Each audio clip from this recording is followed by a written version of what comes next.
Pakistan T20 world cup में आप कहाँ देख रहे हैं?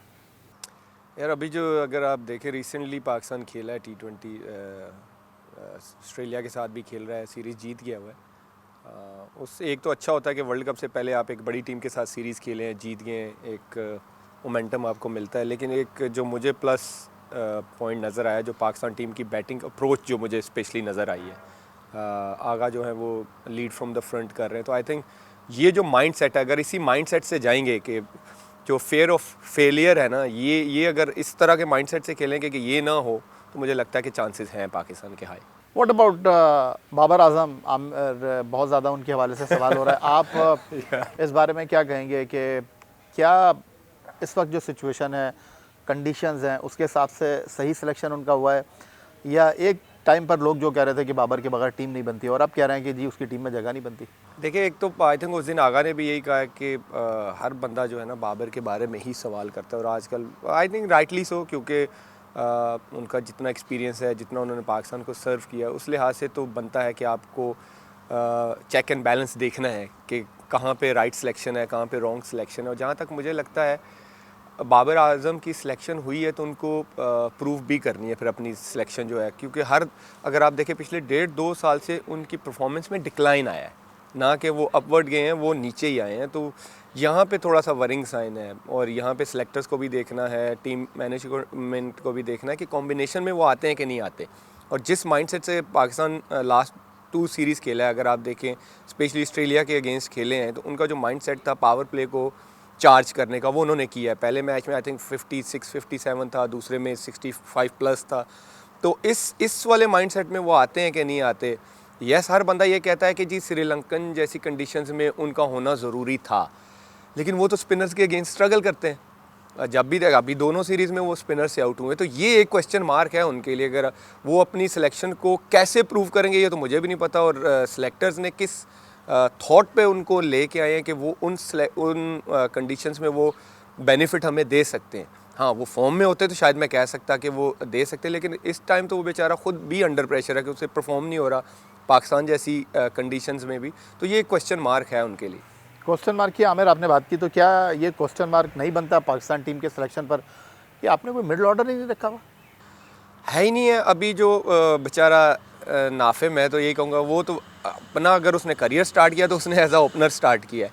अब फ़खर को हमने मैं आई थिंक पहला बंदा था कि इस बात में मैं बोला था कि फ़खर को ज़बरदस्ती मिडल ऑर्डर बनाया जा रहा है, और आप आज देख ले 2 साल से फ़खर की परफॉर्मेंस कहाँ चली गई है। जब आप इस तरह के शिफ्ट्स करते हैं ना तो फिर प्रॉब्लम आती है। और आप देख ले अब जो हमारा आगा है वो मिडल ऑर्डर अब वो 3 पे चला गया, और जो ओपनर था वो 4 पे आ गया। तो ये कहीं ना कहीं क्वेश्चन मार्क सिलेक्शन कमेटी पे भी आता है कि आपने वो डेप्थ नहीं तैयार की, आपने आपका वो जो एक माइंडसेट होता है टीम को बेहतरी की तरफ लेके जाने का, आप बस शफल करते रहें कि opener middle order middle opener, तो वो फिर कहीं ना कहीं आपकी टीम का जो विनिंग बैलेंस होता है वो कंसिस्टेंट नहीं होता। वो ठीक है, एक सीरीज़ जीत जाएंगे, 2 हार जाएंगे, तो इसी तरह की परफॉर्मेंसेस आएंगे। आमिर, जब आप खेल रहे थे तब भी यही बात होती थी कि टीम मैनेजमेंट जो है उसकी फाइनल से में बहुत ज़्यादा होती है।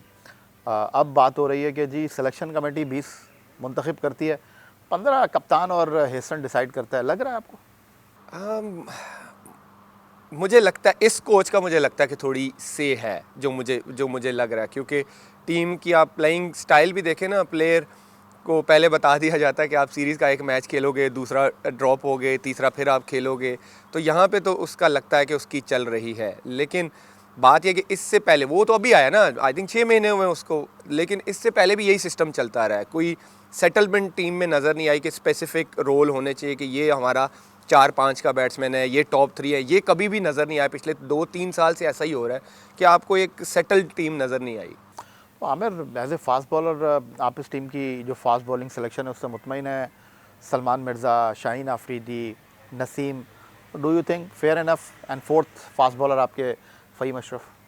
यार सलमान मिर्ज़ा तो मुझे लगता है कि आई पर्सनली कि मुझे वो पसंद है, टू बी ऑनेस्ट। अगर जब से वो आया हुआ है, और मुझे उसकी एक अच्छी जो चीज़ लगती है, एक T20 की रिक्वायरमेंट जो है ना, कि आपके पास वेरिएशंस होनी चाहिए, और उस लड़के के पास है। अभी हालांकि वो इट्स टू अर्ली टू से कि वो पता नहीं आगे जाके क्या करेगा, लेकिन मुझे लगता है क्योंकि नया बॉल वो अच्छा यूज़ करता है, स्विंग हो रहा हो तो वो स्विंग करता है, जहाँ पे कटर्स की ज़रूरत होती है वो कटर्स करता है, जहाँ यॉर्कर की ज़रूरत होती है वो यॉर्कर करता है। तो ऐसा बॉलर ही आपको T20 में चाहिए होता है कि जिसके पास डिफरेंट वेरिएशंस हों।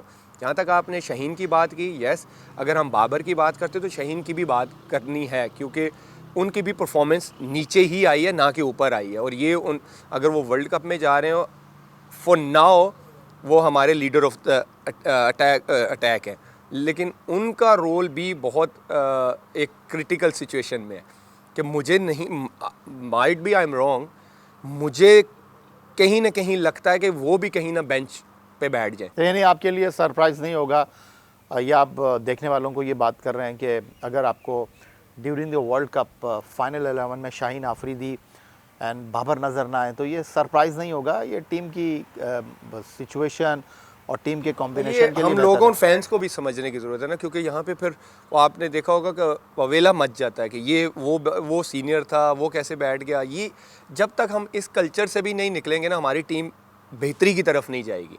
जो टीम की रिक्वायरमेंट है हमेशा, अगर शहनशाह टीम की रिक्वायरमेंट है तो यस उसको होना चाहिए, अगर वो टीम की रिक्वायरमेंट में नहीं पूरा होता रहे तो उनको नहीं होना चाहिए। जब तक हम ये क्राइटेरिया नहीं सेट करेंगे आपकी टीम बेहतर नहीं हो सकती।